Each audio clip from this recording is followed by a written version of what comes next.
حق تعالى گفت یا آدم از من میگریزی؟ گفت نه یا رب، لیکن شرم میدارم از ذلتی که کرده ام بعد از آن سخن گرفتان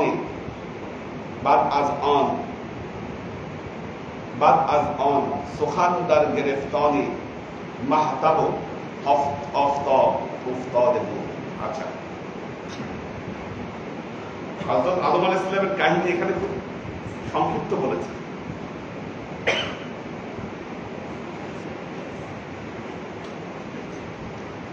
খাজা নাসিরউদ্দিন চিশতি, চিশতিয়া তরিকা। খাজা বাবা কিন্তু নিয়ে আসেননি, খাজা বাবার অনেক আগে থেকেই আছে চিশতিয়া তরিকা।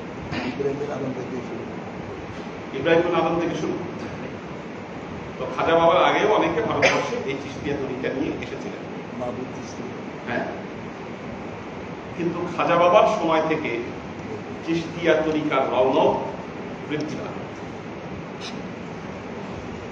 এবং প্রায় ৩০০ বছর এই চিশতিয়া তরিকা তার রৌনক ধরে রাখে।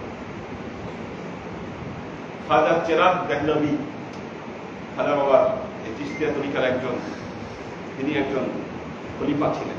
ওনার সময় পর্যন্ত এই রৌনক ছিল। ওনার সময় চলে যাওয়ার পর আস্তে আস্তে এই যে চিশতিয়া তরিকার যে রৌনক সেটি কমে যায়, সেটি তখন কমে যায় এই রৌনক। কারণ চিশতিয়া তরিকাকে তখন মানুষ ভিন্ন দিকে ভিন্নভাবে ব্যবহার করতে শুরু করে। লাইট নেমে গেছে তারপর, কারণ এখন অনেক জায়গায় ওনারা বলেন যে আমরা চিশতিয়া তরিকার তালকিন দিচ্ছি। পুরো বাংলাদেশ কিন্তু আবাদ হয়েছে চিশতিয়া তরিকার দ্বারা, পুরো বাংলাদেশ এক সময় আবাদ হয়েছে। কারণ তুর্কি যুগ থেকে শুরু করে পরবর্তী যুগে যে সুফিগণ এসেছিলেন তারা সবাই চিশতিয়া তরিকার সুফি ছিলেন এই বাংলাদেশে। তার অনেক পরে কাদেরিয়া তরিকা বাংলাদেশে আসে। শুরু হয়েছে চিশতিয়া আমাদের এই বাংলাদেশে। এই জন্য আদি সুফি যারা বাংলাদেশে দেখবেন যে তাদের অধিকাংশই তরিকা ছিল চিশতিয়া তরিকা। এখন সেটা ভিন্ন খাতে চলে গেছে। দেখবেন আমরা ছোটবেলায় দেখেছি, এটা এখন হয় কিনা আমি জানি না, বিভিন্ন জায়গায় জায়গায় রজব মাস আসলে বা তার কিছু আগে লাল রঙের একটা ডেক বসাইত, আলোকসজ্জা করত আর পাশে গান ছেড়ে দিয়ে রাখত। মানুষ এসে ওখানে টাকা দিত। কোন ধর্মীয় ব্যক্তিবর্গ যে এই কাজটা করতেন তা কিন্তু না, ওইটার সাথে কোনো সম্পর্ক নাই। এলাকার যে কিছু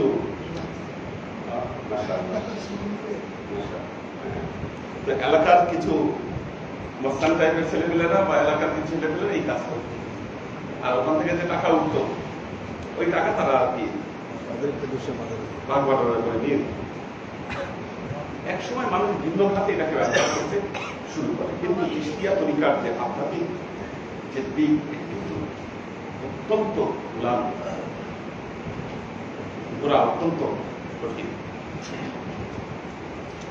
একটি হাদিস বর্ণনা করেছেন, হাদিসটি বর্ণনা করেছেন খাজা নাসিরউদ্দিন চিশতি।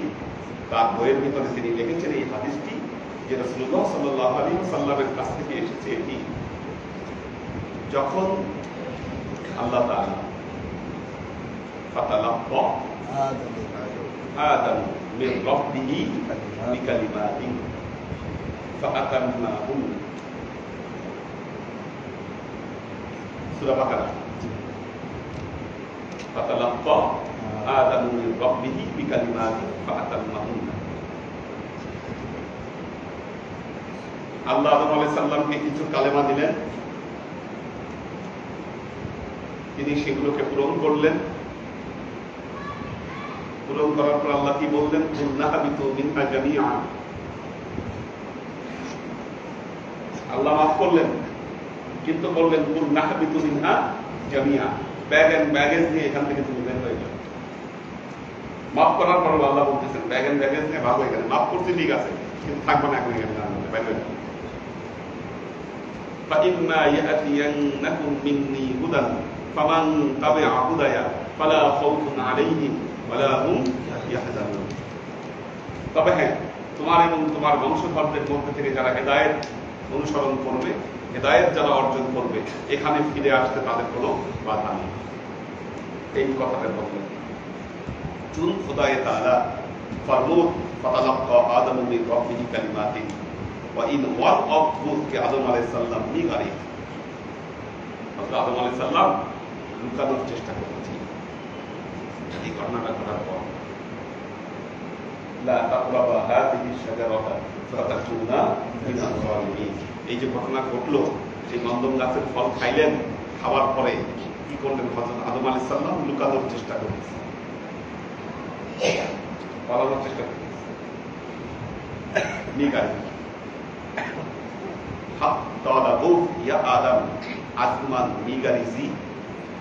আল্লাহ বললেন আদম, আমার কাছ থেকে পালাইতে চাচ্ছ? তুমি কি চাচ্ছ আমার কাছ থেকে পালাবা? না আল্লাহ, আমি পালাতে চাচ্ছি না। লিকান শার তুমি দরা আজেল্লাতি কে কারদার কারদে আন বাদাস অন সুখানদার গ্রেফতার। আচ্ছা, কারদে আন বললেন না আল্লাহ, পালাচ্ছি না, পালাতে চাচ্ছি না, কিন্তু যে অপরাধ করেছি, যত বড় অপরাধ করেছি আল্লাহ, এরপর আমি কেমনে মুখ দেখাই তোমার দরবারে, কিভাবে আমি তোমার সাথে কথা বলি, এই জন্য আমি পালাচ্ছি। এটা আমার অর্থ হলো লা তাকনাতু মির রাহমাতিল্লাহ, আল্লাহর রহমত থেকে নিরাশ হওয়া যায়। ফাতালাক্কা আদামু মির রাব্বিহি বিকালিমাতিন ফাআতাম্মাহুন্না।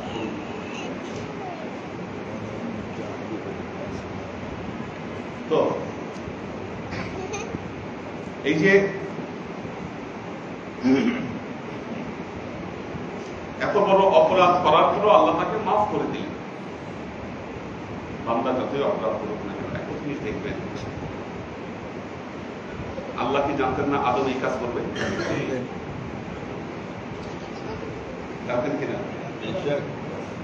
জানতেন। যে তার সবচেয়ে বড় প্রমাণ হলো আল্লাহ যেদিন ফেরেশতাদেরকে বলেছিলেন ইন্নী জাইলুন ফিল আরদি খলিফা, আমি আরদে মাটিতে আমার খলিফা আমি তৈরি করব।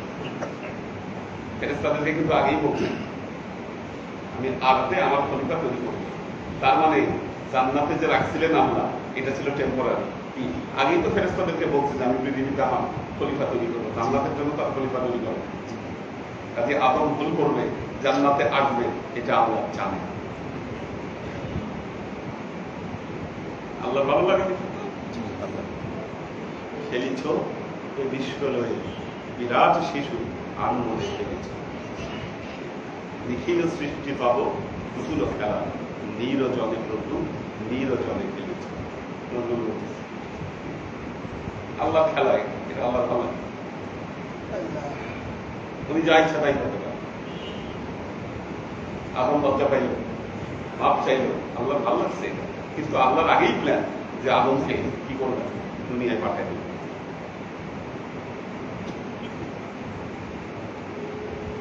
তো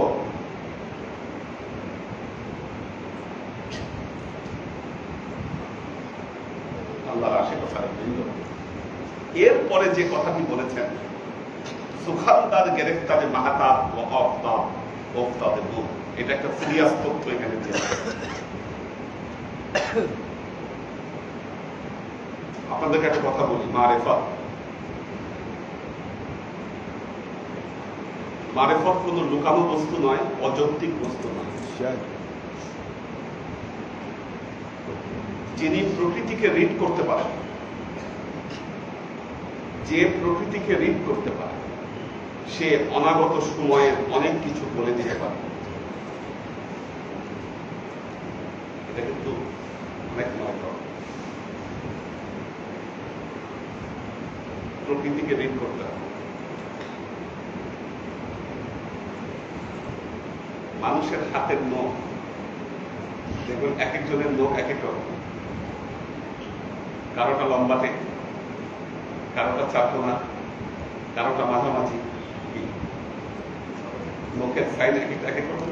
জি, এটার মধ্যে মেসেজ আছে যে এই মানুষটা স্বভাব কেমন। কারো হাত দেখবেন খসখসা, কারো হাত কোমল, এটার মধ্যে মেসেজ আছে যে মানুষটার স্বভাব কেমন। মারাত্মক জিনিস এগুলো 95% মিলবে। তো আল্লাহর আশেপাশে বুঝল। এখানে একটা কথা বলেছেন, চন্দ্রগ্রহণ এবং সূর্যগ্রহণ খুব মাঝে মধ্যেই আমরা দেখতে পাই, চন্দ্রগ্রহণ এবং সূর্যগ্রহণ। কিন্তু চন্দ্রগ্রহণ এবং সূর্যগ্রহণের ভেতরে আমাদের জন্য ব্যাপক মেসেজ আছে।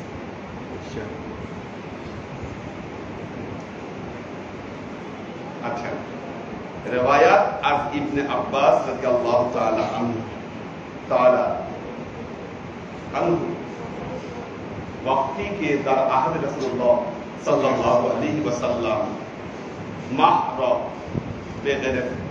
बेगिरफ्तान अन रसूलुल्लाह सल्लल्लाहु अलैहि वसल्लम उर्सिदा रसूल सल्लल्लाहु अलैहि वसल्लम जवाब ऑफ तबो महतबरा के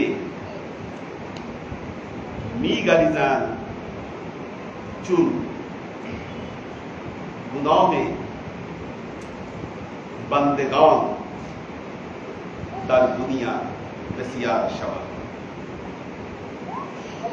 हजरत इब्ने अब्बास রাদিয়াল্লাহু তাআলা আনহুর রিওয়ায়াত থেকে বর্ণিত হয়েছে,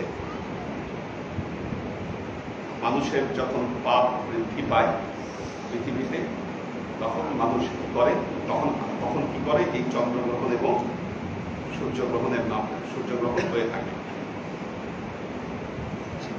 আমরা কিন্তু অনেকগুলো হাদিস করেছি।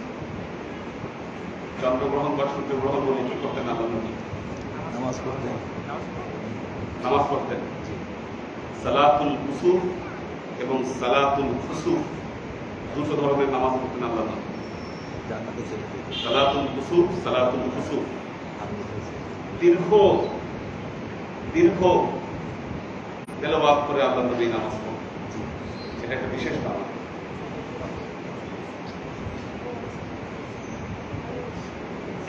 দুই রাকাত নামাজ, কিন্তু তেলাওয়াত হয় 4 বার। 2 রাকাত নামাজ, তেলাওয়াত হয় 4 বার।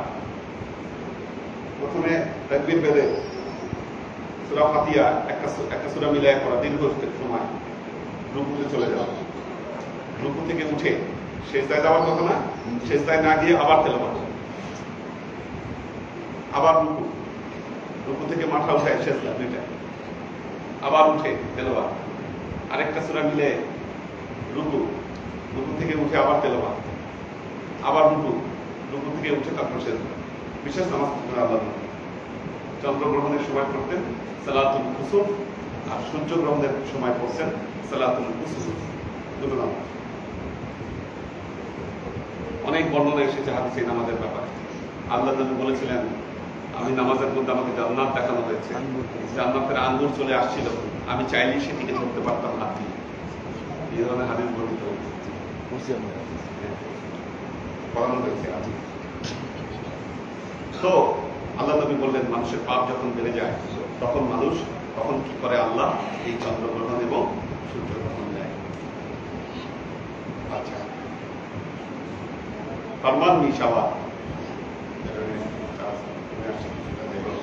আচ্ছা,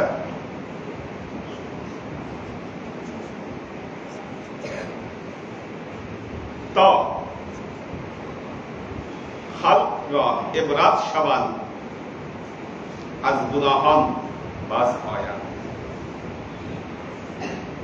খেয়াল করে শুনেন,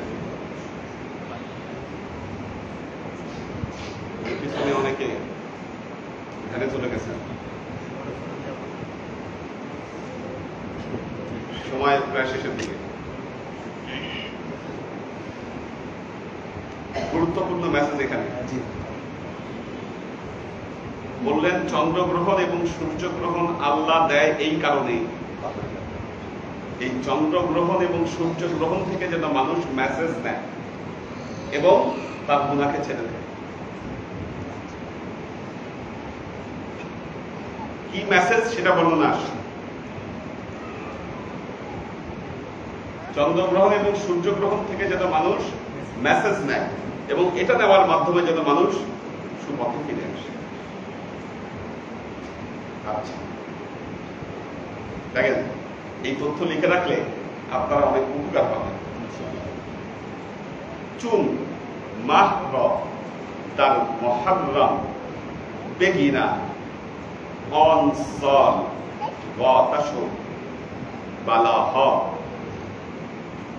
ফিতনা আয়ে বুজুর্গান ওয়া পারাকান্দেগিয়ে জাইফান বেসিয়ার বসা। যদি মুহররম মাসে এই কথাগুলো নাই, হারিয়ে গেছে পৃথিবীতে, আমি বলছি এগুলো কোথাও পাবেন না, কিন্তু কথাগুলো সত্য। যদি মুহররম মাসে চন্দ্রগ্রহণ হয় তাহলে মনে রাখবেন সেই বছর বিপদ আপদ ফিতনা বৃদ্ধি পাবে, দুর্বলদের অবস্থা কঠিন হয়ে যাবে। যদি মুহররম মাসে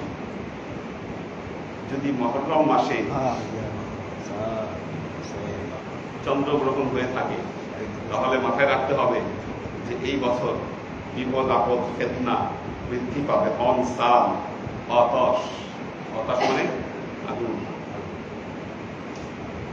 বালাহ বিপদ আপদ, বালা মুসিবত,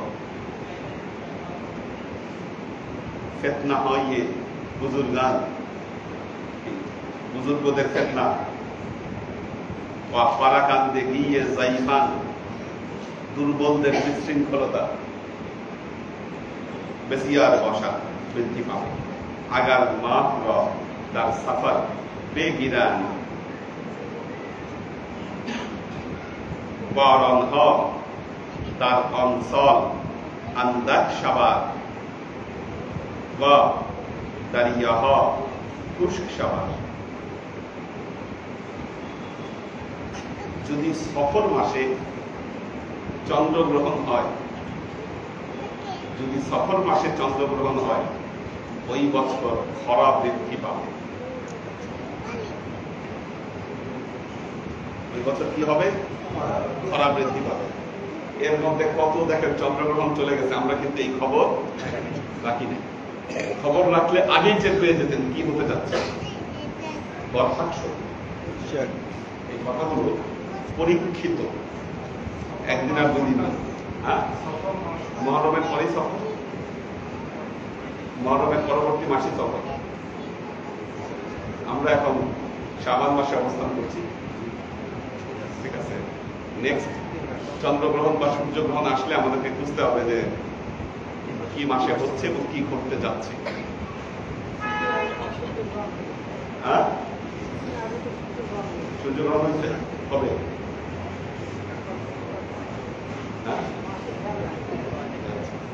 খেয়াল না থাকলে তো কিছু বলার নেই।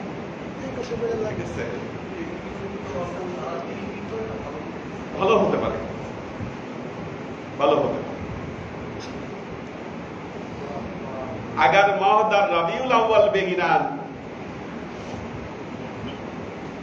সলে ফহদ ওমান বেসিয়ার বসা বরণ হ বদ হ বেসিয়ার বসা। যদি রবিউল আউয়াল মাসে চন্দ্রগ্রহণ হয় মৃত্যু বৃদ্ধি পাবে, অসুখ বিসুখ বৃদ্ধি পাবে।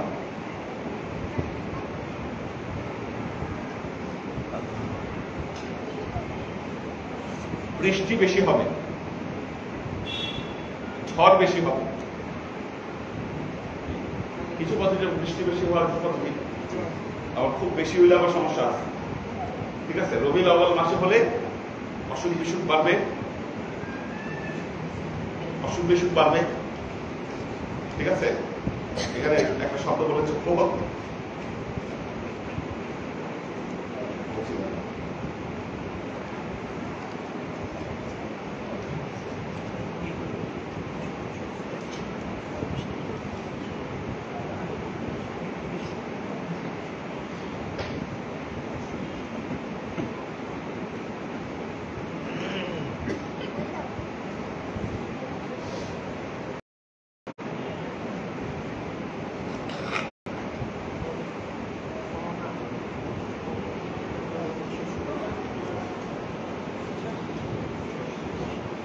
মানে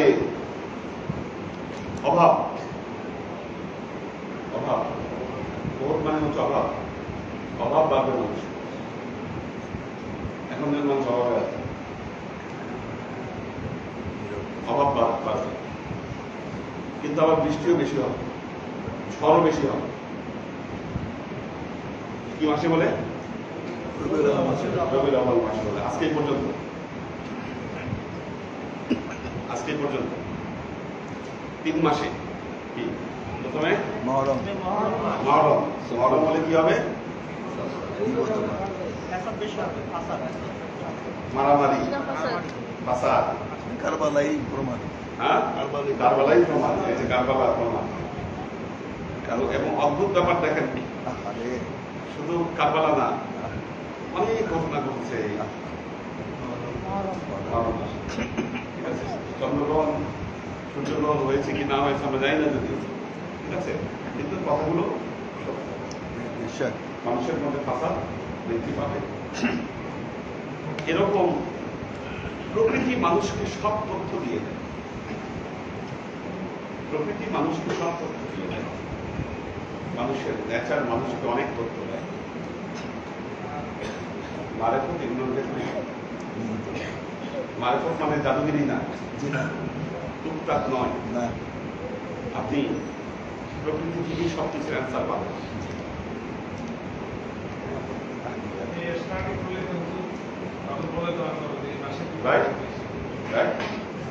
এটা এই ইসলামিক দিকই বলে দেওয়া হবে আপনার, ঠিক আছে।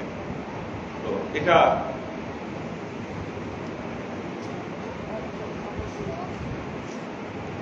ওই আবু আলী সিনা, ইবনে সিনার ঘটনা।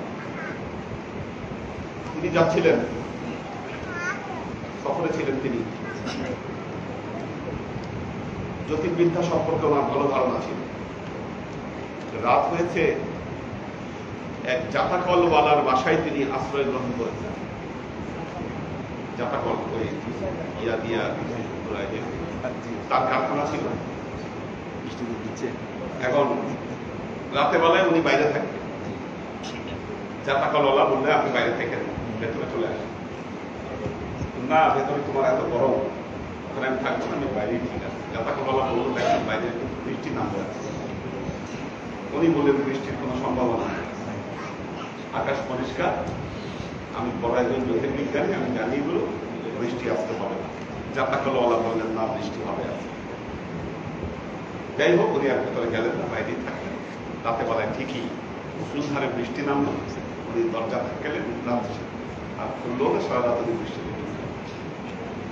সকালবেলায় তিনি জাতাকলওয়ালাকে জিজ্ঞাসা করলেন, আশ্চর্য হয়ে গেলাম, আমার এত জ্ঞান, আমার এত থিওরি, এগুলা সবকিছু আজকে ফেল করলো, তুমি কিভাবে জানলা যে আজকে বৃষ্টি হবে? বললো যে আমি যে এই কুকুর পালি, যেদিন রাতে বৃষ্টি হয় সেদিন তাকে কোনোভাবেই আর বাইরে রাখা যায়, সে ভেতরে চলে আসে। আর যেদিন বৃষ্টি হয় না, আমি তাকে টাইনের ভেতরে রাখতে পারবো, সে বাইরে থাকে। আজকে সে আগে আগেই ভেতরে ঢুকে গেছে, কাছে আমি কনফার্ম বৃষ্টি। আমার একবার মনে আছে, রমজান মাসে ফজরের নামাজ পড়তে বেরোবে, একটা কুকুর দাঁড়ায় আছে আমাদের ওই আগের দরবার। অদ্ভুত আচরণ করতেছে, ঠেলে ঢুকে যাবে সে ঘরের মধ্যে ঢুকে যাবে। হ্যাঁ, সে ঠেলে ঘরের মধ্যে ঢুকে যাবে। আমি লাঠি দিলাম তাকে মারার জন্য, কিন্তু কোনো ভয় নাই তার, সে ঢুকবেই ভেতর। আমি আর দরজা খুললাম না, মুহূর্তে বৃষ্টি নামলো।